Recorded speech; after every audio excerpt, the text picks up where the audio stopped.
मेरे प्रिय श्रोताओं, हिंदू जनों एवं वेद मार्ग का विरोध करने वाले नास्तिकों, राक्षसों, देव दानव नर पिशाच किन्नर गंधर्व, आप सभी आज वेद वाणी में सुने।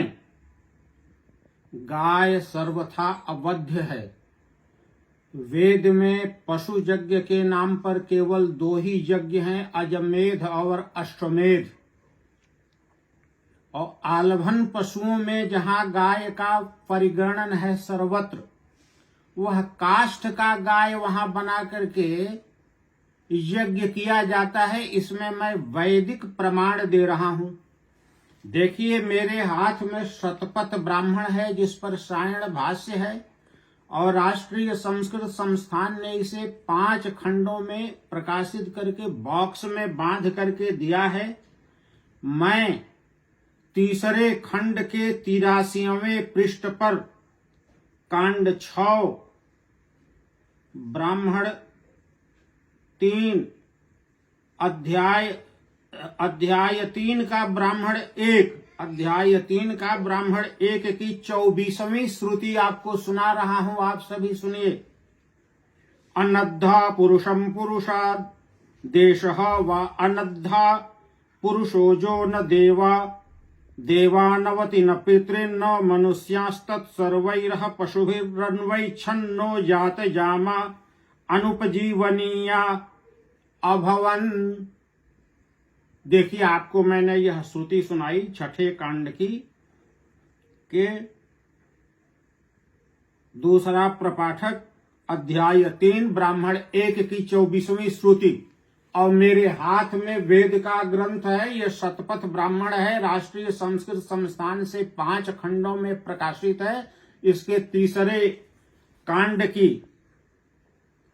खंड की पृष्ठ संख्या 83 आपके पास है तो खोल कर देखिए। ये श्रुति आपको सुना दी। यहां यह बात बताई गई है कि यज्ञ में 5 पशुओं को देवों ने लिया। वे 5 पशु कौन हैं? नर, गाय, बकरा, भेड़ और गधा। और ये 5 कैसे बनाए जाते हैं? काष्ठ के बनाए जाते हैं। अब नर पशु तो आप उसको समझते हैं जिसके 4 पैर हों, तो नर को पशु क्यों कहा? आचार्य सायण यहां लिखते हैं पश्यति कर्मा होने से ये पशु है। माने देवों ने इन्हें देखा, ज्ञान किया। दृश्य प्रेक्षणे ज्ञानार्थक धातु है, तो पश्यति कर्मा होने से ये पशु हैं। यह बात आपको बताई गई। और इन 5 में केवल बकरा में 2 विशेषण दिया है, तूपर और लपसूदी। तूपर का अर्थ है बिना सींग वाला बकरा, और लपसूदी का अर्थ है बिना दाढ़ी का। माने बकरा जो होगा काष्ठ का जो बनाया जाएगा उसमें सींग और दाढ़ी दोनों नहीं होगी। ये 5 को यहां से आप प्रकरण पढ़ते जाइए, ये कुछ दूर तक इनके विधान बताए गए। ये काष्ठ के बनाए जाते हैं और आहवनीय अग्नि से दक्षिण तरफ पूर्व की ओर मुख करके इन्हें रखा जाता है। पहले नर को रखा जाएगा, मनुष्य जो काष्ठ का बना है, फिर गाय को, फिर बकरे को, फिर भेड़ को, फिर गधे को। और मुंज की मुंज माने मूज, तिहरी रस्सी इनके गले में बांधी जाती है और यजमान इनका स्पर्श नहीं करता है। अध्वर्यु मंत्र पढ़ेगा और धीरे धीरे उन्हीं रस्सियों को पकड़ करके वो आगे की ओर खींचता है और उस पर जल का छिड़काव करता है। यही तो आलभन है। इसमें काटना पीटना गाय का कहां से ले लिया भाई? आइए, मुझे चिंता हुई कि बिना वेद जाने, बिना पढ़े, एक था वो अंगदेश का, वो कहता है कि दरभंगा संस्कृत विश्वविद्यालय, संपूर्णानंद काशी हिंदू विश्वविद्यालय, संस्कृत संकाय और क्या कहते हैं लाल बहादुर में, ये चारों में रोज गाय काट कर ब्राह्मण लोग हवन करते हैं, प्रसाद खाते हैं। अरे मूर्ख, तुम्हारे घर में वेद का किताब भी नहीं होगा। ये तो हमारे धर्म को तुमने गाली दी। तुम पर तो FIR करना चाहिए, दिखा दो किसमें होता है। तुम बिना जाने समझे हमारे वेद को गाली दे रहे हो। 5 नवंबर को अपना वक्तव्य देते हुए जो मैंने फेसबुक पर दिया था, मैंने लताड़ लगाया था पराशर को, और बहुतों ने कह दिया कि साहब आप तो असहज हो गए थे। अरे आपको मैं असहज दिखता हूं तो मैं क्या करूं? पराशर ने तो हद कर दिया। अश्वालंभः गवालंभः संन्यासः फल पैतृकम देवराज सुतोत्पत्ति ही कलऊ पंच विवर्जयेत या विवर्जितः। तो यहां अश्वालंभः मैंने कह दिया कि अश्वमेध न करे, गोमेध न करे। अब इससे कोई क्या अर्थ समझेगा कि अश्वमेध में जैसे अश्व का वध होता है वैसे गोमेध भी वैदिक यज्ञ है, वहां भी होता होगा। अरे पराशर जी, आपने तो हद कर दिया भाई। वेद पढ़ा है क्या? आपको आता है क्या? पराशर ने 10 पत्रे का ग्रंथ लिख दिया 12 अध्यायों में। एक बार मैं पढ़ता गया, हमको सब कंठ था। आज से कब? 40 साल पहले पराशर का सारा श्लोक कंठ था। अब बताइए मैं पराशर को क्या सर्टिफिकेट दूं जो अश्वालंभा के बाद गवालंभा कहता है? वो गवालंभा उस तरह से है ही नहीं। हमारे यहाँ वो काष्ठ की गाय बनाई जाती है और मूज की तिहरी रस्सी बांध कर उसके गले में उसको यजमान बिना स्पर्श किए हुए खींचता है, और आहवनीय अग्नि के दक्षिण तरफ ये 5 पशु रखे जाते हैं, और पश्यति कर्मा होने से ये पशु हैं। देवों ने इन्हें देखा।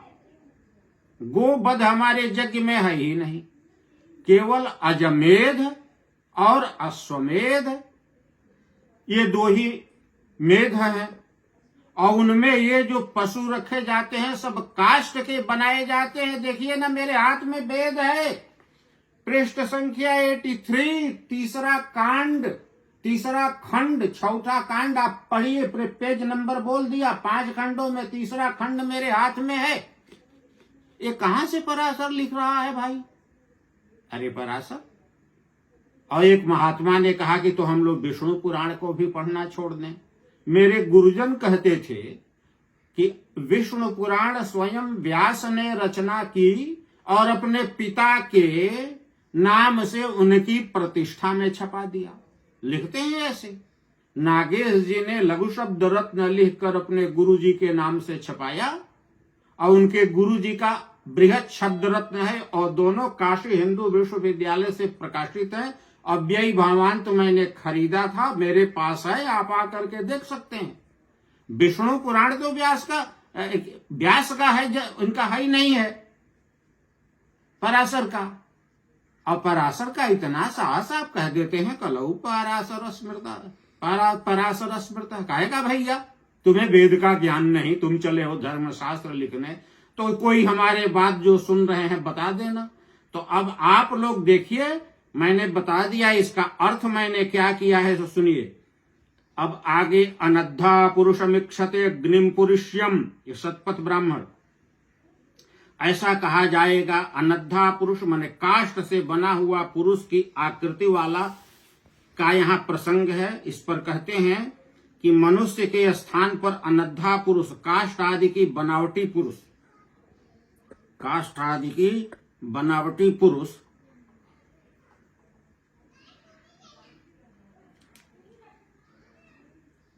होता है।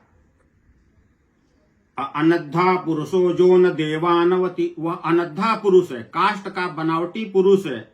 वह देवता की रक्षा नहीं करता, पितरों की भी रक्षा नहीं करता, मनुष्यों की भी रक्षा नहीं करता।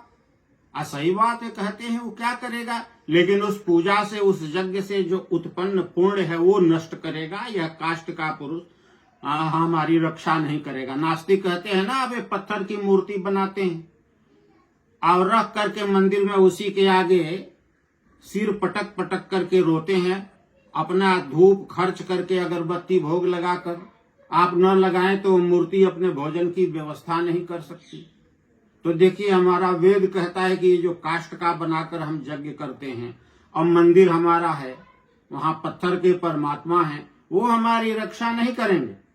उस पूजा से एक पुण्य उत्पन्न होता है, वो हम सबकी रक्षा करता है, हमारे पितरों की, हमें, हमारे राष्ट्र की रक्षा करता है।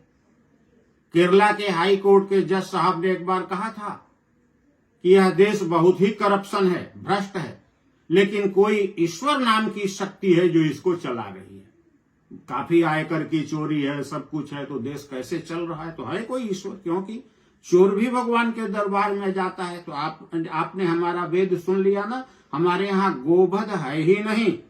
और प्रत्येक किताब में मैं गो सूक्त की 2 श्रुतियों को देने लगा हूं। आप पढ़ लीजिए, माता रुद्राणाम दुहिता वसुनाम स्वसादित्यानाम अमृतस्य नाभि, हमारा ग्रंथ उठाइएगा, सब जगह है। गाय अवध्य है और सभी के लिए, सभी धर्मों की माता है।